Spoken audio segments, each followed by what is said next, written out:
Welcome to the 2024 NAIA Women's Volleyball National Championship Selection Show. Get ready as we set the stage in the battle for the red banner. 48 teams have been selected into the championship field and will compete to be the last team remaining and be crowned champions. Action in the 45th annual NAIA Women's Volleyball National Championship gets underway on November 23rd at 24 sites around the country, with the winners advancing to the Tyson Events Center in Sioux City, Iowa. The final site will be played starting on December 4th for pool play and conclude on December 10th, broadcast free on Urban Edge Network and the NAIA Network.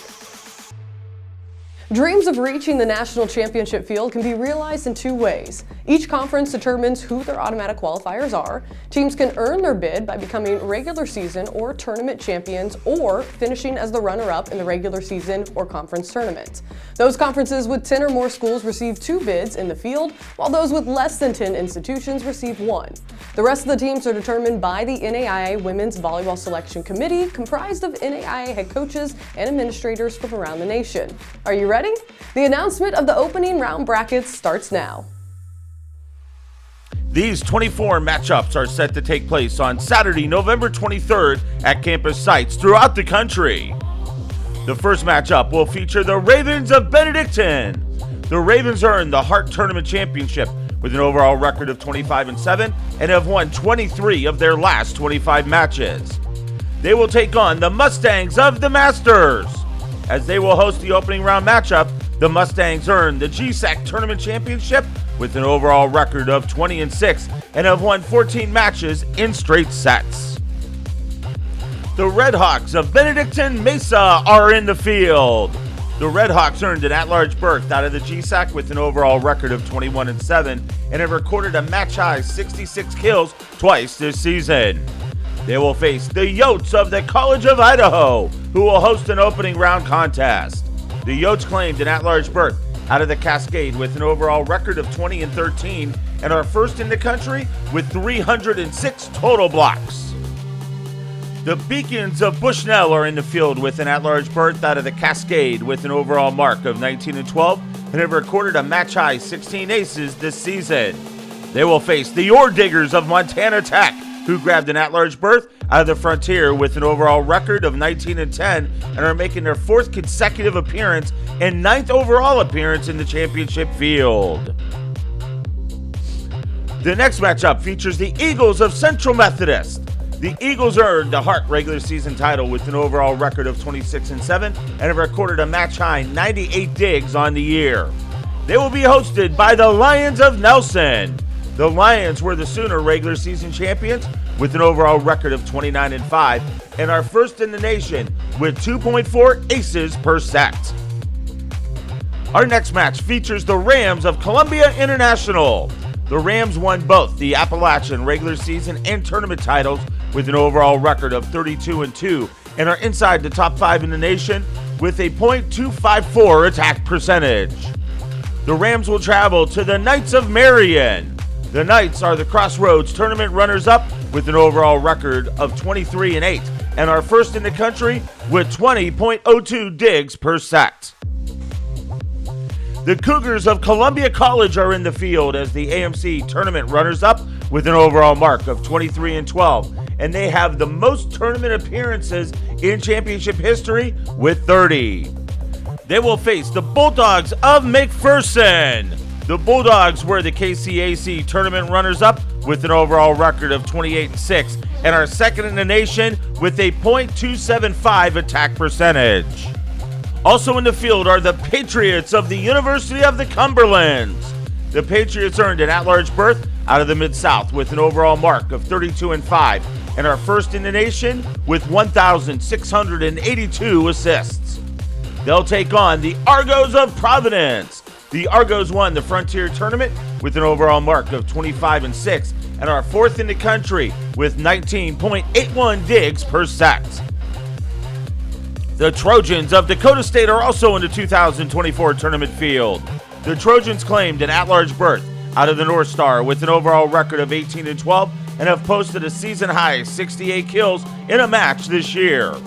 They will face off against the Warriors of Midland. The Warriors will host an opening round contest.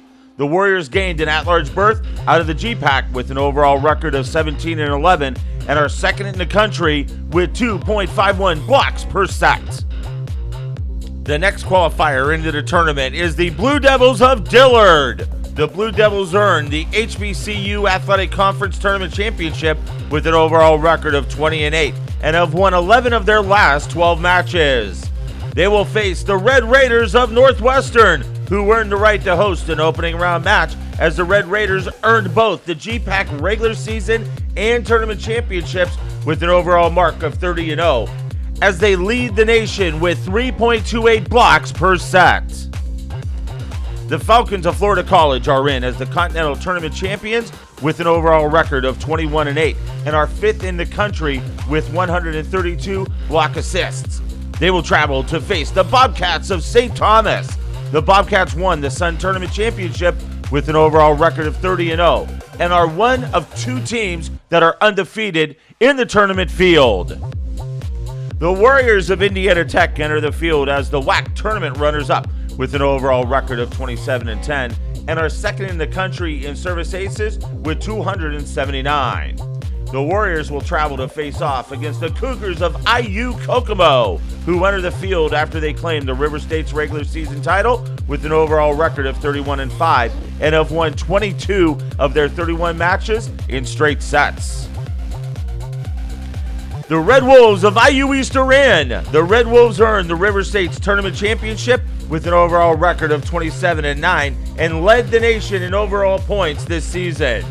The Eagles of Oklahoma Wesleyan will host an opening round match after earning both the KCAC regular season and tournament titles with an overall record of 30-2 and are making their second straight tournament appearance. Let's take a look now at the final 12 matchups, starting with the Blue Raiders of Lindsey Wilson. The Blue Raiders earned the Mid-South Tournament Championship with an overall mark of 27-8 and are first in the nation with 308 service aces. They will take on the Cougars of Mount Vernon Nazarene. The Cougars gained an at-large berth out of the Crossroads with an overall record of 29-4 as they boast a perfect 8-0 record in neutral site matches this year. Also in the field are the Spartans of Missouri Baptist. The Spartans earned both the AMC regular season and tournament championships with an overall mark of 25-11 and have won 23 of their last 25 matches.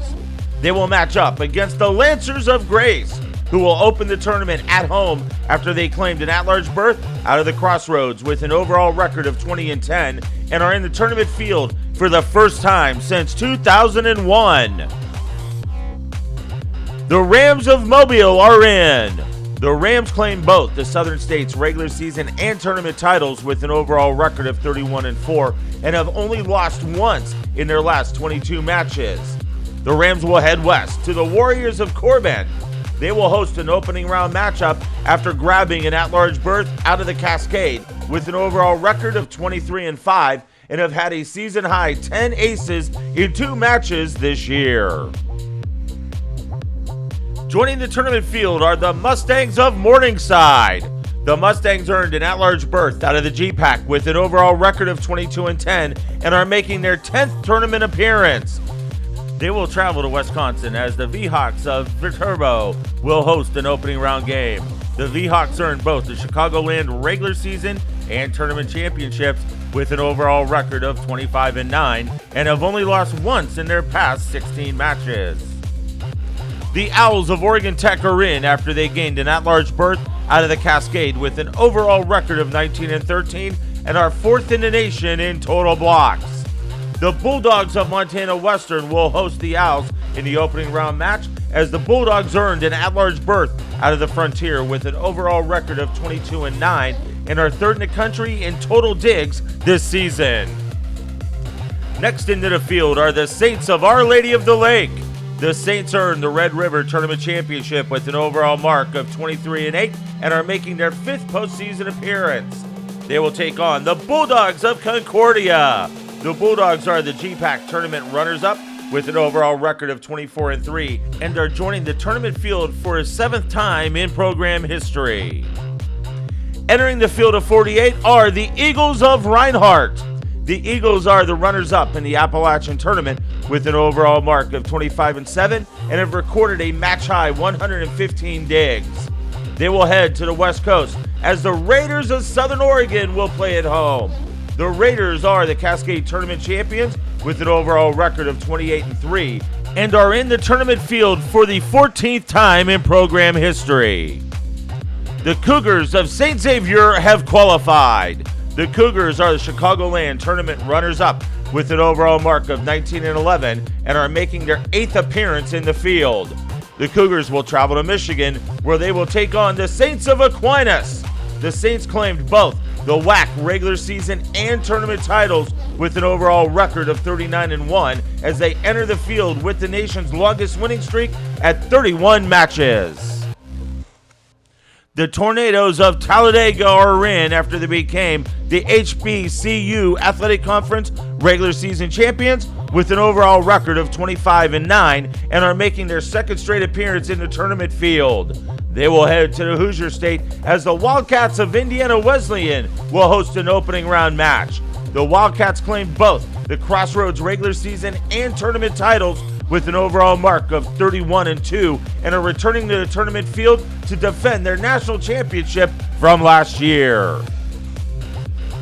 The Rams of Texas Wesleyan have made the tournament. The Rams claim the Sooner Athletic Conference tournament title with an overall record of 25-8 and have recorded a match-high 500 attack percentage. They will face off against the Bruins of Bellevue, who joined the field and will host after they claim the North Star tournament title with an overall record of 28-3 and are second in the nation with 13.56 assists per set. The Bobcats of UC Merced enter the field as the Calpac tournament champions with an overall mark of 20-7 and are third in the country with 218 block assists this season. They will travel to face the Mountaineers of Eastern Oregon, who were the Cascade regular season champions with an overall mark of 28-4 and are second in the country with 2.62 blocks per set. Next into the field are the Crusaders of William Carey. The Crusaders are the Southern States tournament runners-up with an overall record of 28-9 and have recorded a match-high 101 digs. They will travel to compete against the Jimmies of Jamestown, who will take the court at home. The Jimmies grabbed an at-large berth out of the North Star with an overall record of 22-2 as they lead the nation with 15.03 kills per set. Let's take one final look at the 48 teams who will compete in the 45th annual NAIA Women's Volleyball National Championship. Thanks for watching and good luck to our qualifiers. The battle for the red banner begins now.